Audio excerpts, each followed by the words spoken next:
Graça e paz, meu irmão, minha irmã. É com muita alegria que hoje nós estreamos o programa Teologando. O programa Teologando é um programa da Sociedade de Estudos Bíblicos Interdisciplinares, a CEBI, cebi.com.br, uma instituição de ensino teológico que tem atuado em Brasília, para o Brasil como um todo. E agora temos essa grande oportunidade de estarmos aqui na Rede TV Fé, trazendo a você um programa com conteúdo bíblico, onde nós queremos pensar sobre várias questões ao longo do tempo que o Senhor Deus nos permitir aqui, a partir da sua palavra, pensando a realidade da vida do ser humano, o seu cotidiano, e buscando na palavra de Deus o entendimento para vivermos melhor uma vida piedosa, como Deus requer dos seus filhos no mundo que Ele criou. Então é com muita alegria que eu estou aqui para esse tempo com você. Tá joia?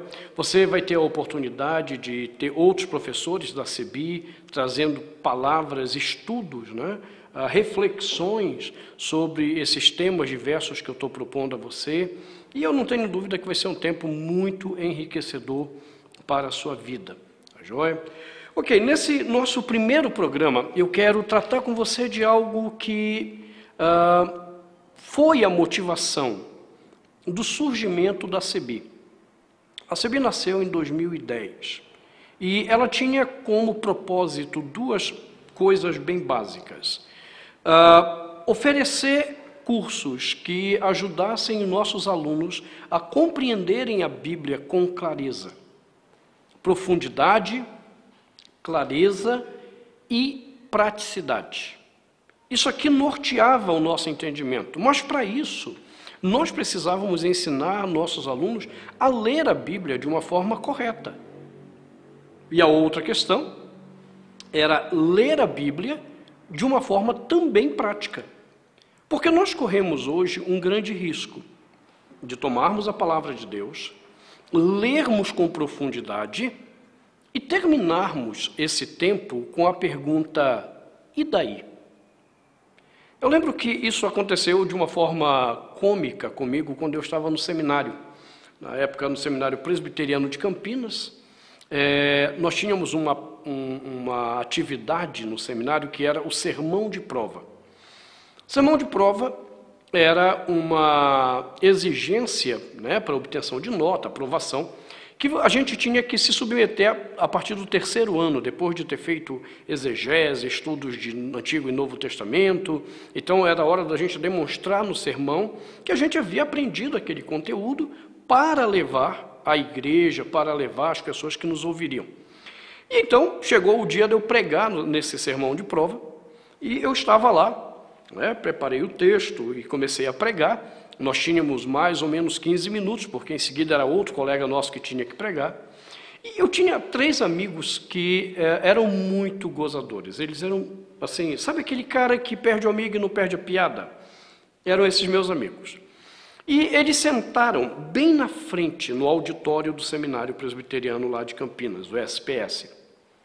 Eu estava lá pregando, empolgado, né? Aquele meu tempo ali. E esses meus colegas, ali na frente, enquanto eu pregava, eles olhavam para mim e faziam assim, ó.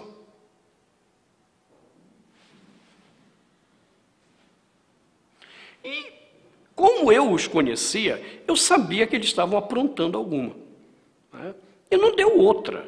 Quando eu estava caminhando para o final do sermão, eles levantaram um cartaz que só o pregador conseguia ver, porque eles estavam na primeira fileira. Eles levantaram o cartaz, e no cartaz estava escrito assim: e daí? Você está entendendo qual é o problema? Naquele dia eles me mostraram uma coisa bem interessante. Eu podia pregar com o melhor conhecimento que eu havia adquirido e não estar dizendo nada a ninguém. Ou seja, havia uma ruptura, uma quebra entre o conhecimento e a aplicação desse conhecimento. Então, a gente vê isso muito em muitos pregadores. Eles realmente têm um conhecimento profundo, eles demonstram esse conhecimento profundo quando estão pregando, citam textos hebraicos, citam textos gregos, e entenda, tudo isso é importante para uma interpretação correta do texto, não estou discutindo o mérito disso. Mas sempre fica aquela questão, sim, mas e daí? O que isso tem a ver com a minha vida? Por outro lado, a gente tem visto uma outra forma de leitura da Bíblia. Aquela leitura que está tão preocupada com a questão prática que ela esquece de um detalhe bem básico. Afinal de contas, o que o texto está dizendo? Será que realmente eu estou dizendo o que o texto está dizendo? Ou eu estou lançando sobre o texto as minhas inquietações, os meus problemas, e aí eu pego a Bíblia e digo, olha, Deus está falando que é isso aqui. Tá? Veja um caso bem simples que eu acompanhei há uns anos atrás. Eu estava assistindo um programa de televisão, estava lá um famoso pastor pregando, e esse pastor, ele disse o seguinte, que ele tinha recebido uma pergunta, né, de uma pessoa que acompanhava o programa dele, sobre o que significava a expressão do Salmo 100, quando diz, entrai por suas portas com ações de graças. Ok? Uma pergunta simples. E eu achei interessante, porque eu posso dividir a resposta desse pregador em duas etapas. Primeiro, a etapa da honestidade dele. E segundo, a etapa da ingenuidade da resposta. Na etapa da honestidade, ele olhou no programa e disse assim, olha, há muitas passagens na Bíblia que são difíceis de entender e de interpretar. E eu tenho dificuldade de entender muitas passagens da Bíblia. E eu achei, essa é a parte da honestidade, eu achei, puxa, bacana, o cara foi honesto em reconhecer que há coisas na Bíblia que a gente lê que são complexas, que mesmo os melhores especialistas daquele texto que se está discutindo, eles têm dificuldade de entender o significado. Então, eu achei bacana. Só que aí ele colocou a segunda questão, que era uma questão prática. Ele disse assim, olha, quando eu não sei o que um texto significa, eu oro e peço ao Espírito Santo que me revele o que aquilo significa. E aqui já começou o campo da ingenuidade da interpretação. Pelo seguinte, quando ele diz assim, quando eu não entendo, eu oro ao Espírito Santo para que ele me diga o que significa, ele está dizendo que o que nós temos aqui na Bíblia não é, então, revelação. Porque se o que está aqui é revelado, não está oculto. Você percebe o problema? Se está revelado, não está oculto. E se não está oculto, não é uma oração que vai resolver o entendimento do que eu estou lendo. A oração, ela tem o lugar na aplicação. Há muitas pessoas que leem a Bíblia, entendem o que estão lendo, mas isso não chega ao coração. Isso não chega na sua vida para mudar a sua vida. E aí sim, a oração é o lugar onde o Espírito Santo toma aquele conhecimento que é revelado e traz ao coração. Aí eu concordo plenamente. Mas orar para que o Espírito Santo me diga o que está escrito é negar que o que aqui está é revelação. Então nós já temos um problema sério aqui. O outro problema, então, foi o exemplo que ele deu. Ele disse assim, olha, eu estava lendo o Salmo 100, e aí ele mencionou a passagem, e lá diz, entrai por suas portas com ações de graças. E ele falou, eu fiquei em dúvida, eu fiquei em conflito, porque quando eu leio esse texto, entrai por suas portas com ações de graças, eu só conheço uma porta, a porta no singular que é Jesus. Quando Jesus, lá em João 10, diz, eu sou a porta. E assim, portas no plural seriam estas do Salmo 100. Então ele diz que depois de orar ao Espírito Santo, o Espírito Santo teria dito para ele o seguinte, que de fato só existe uma porta, que é Jesus. Mas quando você entra por essa porta, que é Jesus, teriam várias portas ali. E essas seriam as portas do Salmo 100. A porta da prosperidade, a porta da saúde, a porta do seu sucesso e por aí vai. Né? A libertação das drogas, a restauração do casamento, seriam essas as portas do Salmo 100. Perceba, ele realmente não procurou saber o que o texto estava dizendo. O Salmo 100 estava se referindo ao templo. Quando Israel ia adorar a Deus, tinham as portas de entrada, de acesso ao lugar da adoração. Então não estava se referindo à porta de prosperidade, saúde, nada disso. Então veja, qual foi o grande problema dele? Ele sai de uma leitura agora não preocupada com a mensagem do texto, mas com as inquietações pessoais dele. E aí ele lança essas inquietações para a Bíblia e depois diz assim, Deus falou. Não, Deus não falou. Ele, pregador, falou e meteu isso na boca de Deus. Então veja, nós temos dois problemas. Tá? Então quando a Sebi ela nasceu com essas inquietações.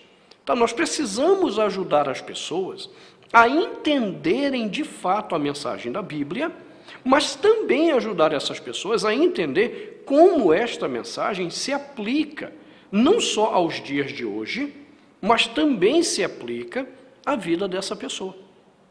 Então, nessas primeiras 4 edições do nosso programa, eu quero te ajudar a entender isso.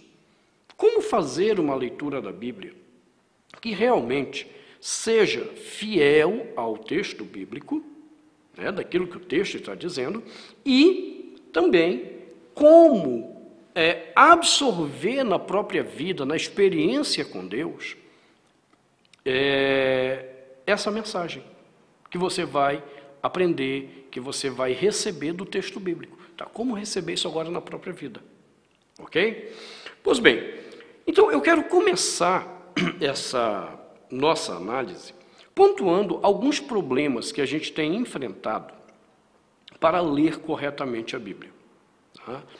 Você já deve ter ouvido falar que o Brasil é um país que tem muitos analfabetos funcionais.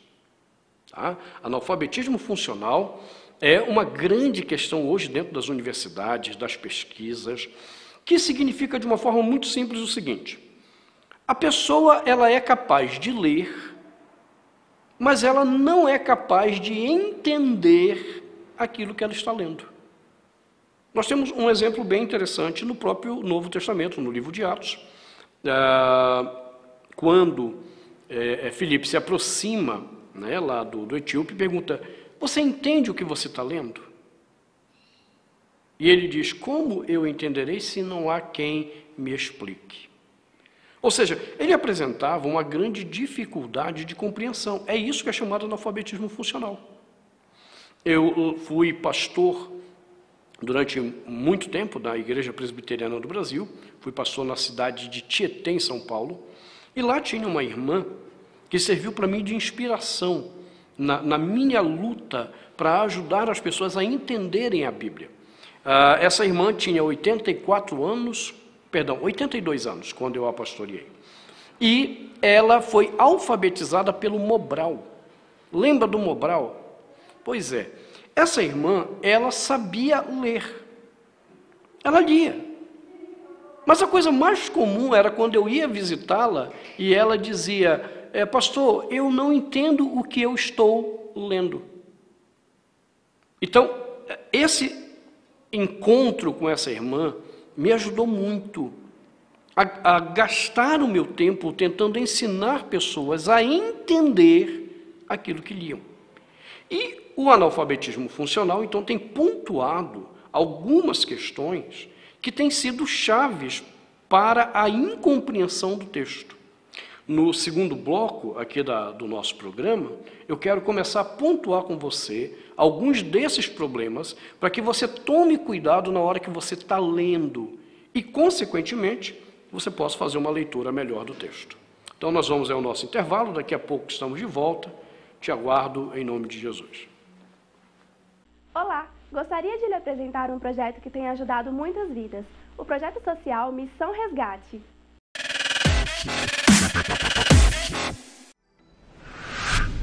Esse projeto nasceu em 2011 com o intuito de levar o Evangelho e o social à comunidade do Jardim Paiva, no Novo Gama. Atendemos as comunidades do Jardim Paiva e Alphaville Paiva. Trabalhamos com as crianças carentes da nossa comunidade, ensinando-lhes princípios cristãos e também sobre cidadania. Temos aulas de reforço, aulas de jiu-jitsu e palestras sobre prevenção contra as drogas. De 2 em 2 meses, realizamos a ação social de rua, com atividades como corte de cabelo, aferição de pressão e glicose e atendimento jurídico. Nós atendemos cerca de 200 pessoas da comunidade e com a sua ajuda poderemos ajudar muito mais.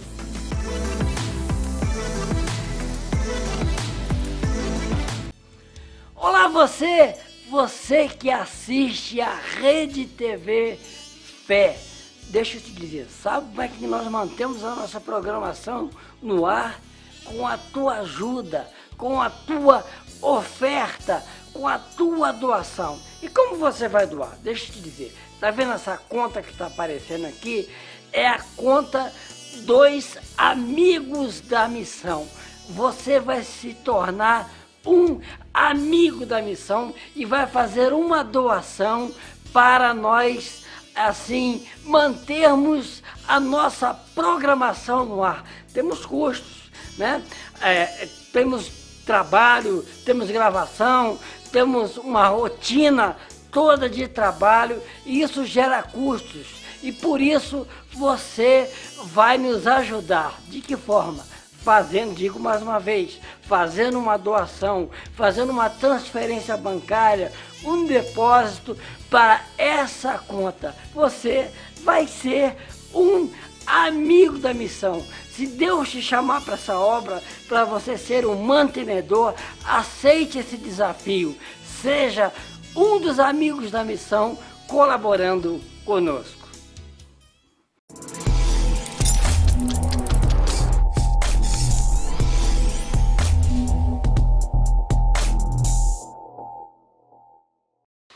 Estamos de volta, ao nosso programa Teologando, um programa da Sociedade de Estudos Bíblicos Interdisciplinares. E nesse nosso primeiro programa de estreia aqui na Rede TV Fé, discutindo uma questão importante, como nós temos lido e interpretado a Bíblia. E aí no primeiro bloco eu terminei mencionando a vocês que um dos grandes problemas que nós enfrentamos de forma geral, entenda, não é só evangélicos, isso aqui é um problema geral no Brasil. É o problema do analfabetismo funcional. Há dados nas universidades que mostram, por exemplo, que o analfabetismo funcional entre universitários chega até 60%. Numa pesquisa recente de 2 anos atrás, aqui em Brasília, feita por um professor da Universidade Católica, se demonstrou que mais de 52% dos estudantes universitários em Brasília eram analfabetos funcionais. Então, você vê, é um problema generalizado. E isso vai afetar a nossa maneira de ler. Não é só ler qualquer livro, é ler a própria Bíblia. Pois bem, então eu disse que nós precisamos tomar cuidado com algumas questões que são próprias do analfabetismo funcional e que foram enraizadas em nós pela forma que nos ensinaram a ler na escola. Então, veja, não é um problema pessoal, é um problema de um sistema educacional. Infelizmente, ainda no Brasil, esse sistema é o sistema predominante nas escolas. Enquanto que isso foi abandonado desde a década de 60 nos Estados Unidos e na Europa, no Brasil ainda se manteve e se preserva até os dias de hoje esse sistema educacional que gera o analfabetismo funcional. Então, qual é a primeira questão que você precisa ter em mente quando você está lendo um texto e, consequentemente, a própria Bíblia, porque a Bíblia é um texto, e sendo um texto, você tem que lê-la com esses mesmos cuidados. Então, uma coisa que a gente aprendeu de forma muito errada é a ler palavras ou frases e não o discurso. Esse é um problema muito sério. Você já viu várias vezes pregadores, ou mesmo pessoas em conversas com você, dizendo assim, não, mas porque essa palavra, ela significa isso. Não, porque na raiz dessa palavra, o significado é aquele. No caso de pregadores, que tem exposto a palavra de Deus, tem lutado para expor, a gente vê esse erro em frases do tipo: não, porque a palavra hebraica, ela significa. Ou, caso do Novo Testamento, porque lá no grego a palavra significa. Não, aqui é que está um grande erro. E pode ficar pior, né? Diz que desgraça pouco é bobagem, ainda pode ficar pior. Quando você ouve assim, porque lá no hebraico a raiz da palavra significa, ou a raiz do grego, Novo Testamento, significa, piorou. Existe uma área de estudos nos programas de linguística, chamado análise do discurso. Quem já cursou letras ou passou por um curso de letras conhece isso daí. E dentro da análise do discurso, valendo-se de vários referenciais teóricos da linguística funcional, uma das coisas que se ensina é o seguinte: a palavra, qualquer palavra, ela tem significado zero. A palavra não significa nada. Eu não estou falando a palavra de Deus, entenda? Eu estou dizendo uma palavra solta. Ela não significa nada. Ela significa aquilo que a pessoa que a usou, quis dizer com ela. Então, olha um exemplo bem simples. Você conhece a palavra manga. Eu poderia perguntar para você o que significa manga. E talvez você fosse me dizer direto assim: a manga é uma fruta. E já estaria errado. Olha como a gente foi condicionado a pensar a partir de palavras e não a partir de discursos. Se você entendesse essa questão do discurso, você não diria que manga significa uma fruta. Você olharia para mim e diria assim: tá, mas manga em que contexto? Em que fala? Aí isso mudaria tudo. Então, deixa eu te contar uma história para você entender, e aí eu quero te dar alguns exemplos bíblicos, nesse segundo bloco desse primeiro problema, que é o problema da gente querer ler palavras soltas ou frases soltas e não discurso. Escute essa história. Um dia, em Manga, encantado com as suas terras, decidi comprar uma porção de manga.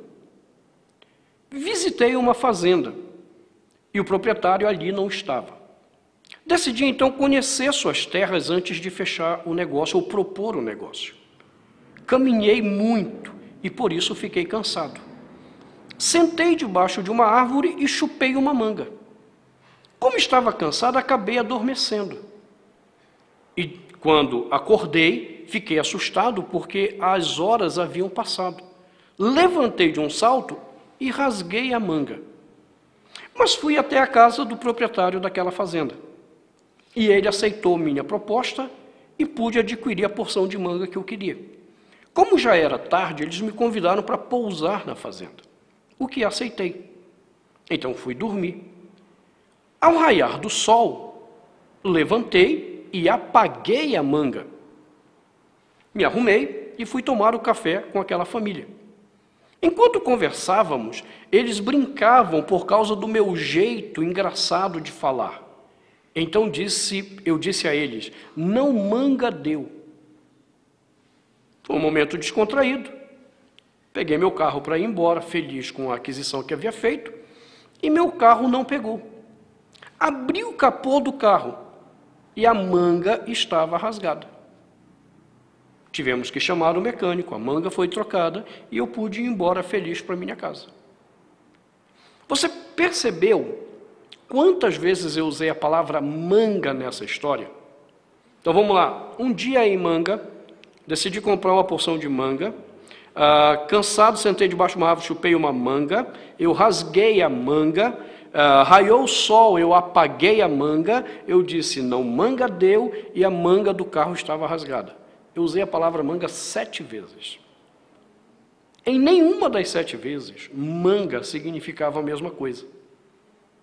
Nas 7 vezes, essa mesma palavra teve vários significados. Então, um dia em Manga, cidade. Uma porção de manga, é uma metragem de terra. Chupei uma manga, fruta. rasguei a manga da camisa, apaguei a manga, porque diz assim, raiou o sol. Raiou o sol é o eixo interpretativo da palavra que era a camisinha do lampião. Disse, não manga deu, gíria, e a manga do carro, que podia ser a mangueira, em alguns mecânicos chamam de manga, né, algumas mangueiras que tem no carro. Veja, 7 significados totalmente diferentes.